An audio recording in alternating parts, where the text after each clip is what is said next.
What is the Matrix and what does it mean to you? Meaning you and I, but also the audience, right?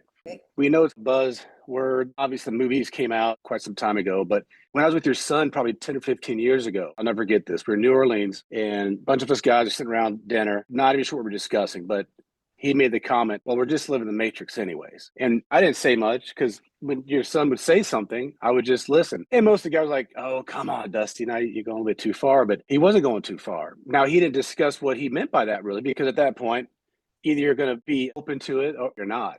And most of the guys in that setting at that time weren't. But I bet if we talk to the same guys today, I bet they would change their mind about what he's going to probably speak on. But I will tell you what I think it means to me. Okay. I think it's about a program that we've been programmed from birth, really, to live in this really box matrix that has been artificially designed. I'm not saying it's necessarily evil. It's just on this place we call Earth. And I think the entire goal of this Earth is to be able to ascend, right? And you have to break out of this matrix, this system of control, from birth to education to adult life, business, where we're all just chasing the same things. It really doesn't mean much at the end of the day. And I think it's the ultimate test. So if you can spiritually awake, and I'll reference an author who she claims she actually is behind the Matrix and the Terminator movies. So her name is Sophia Stewart.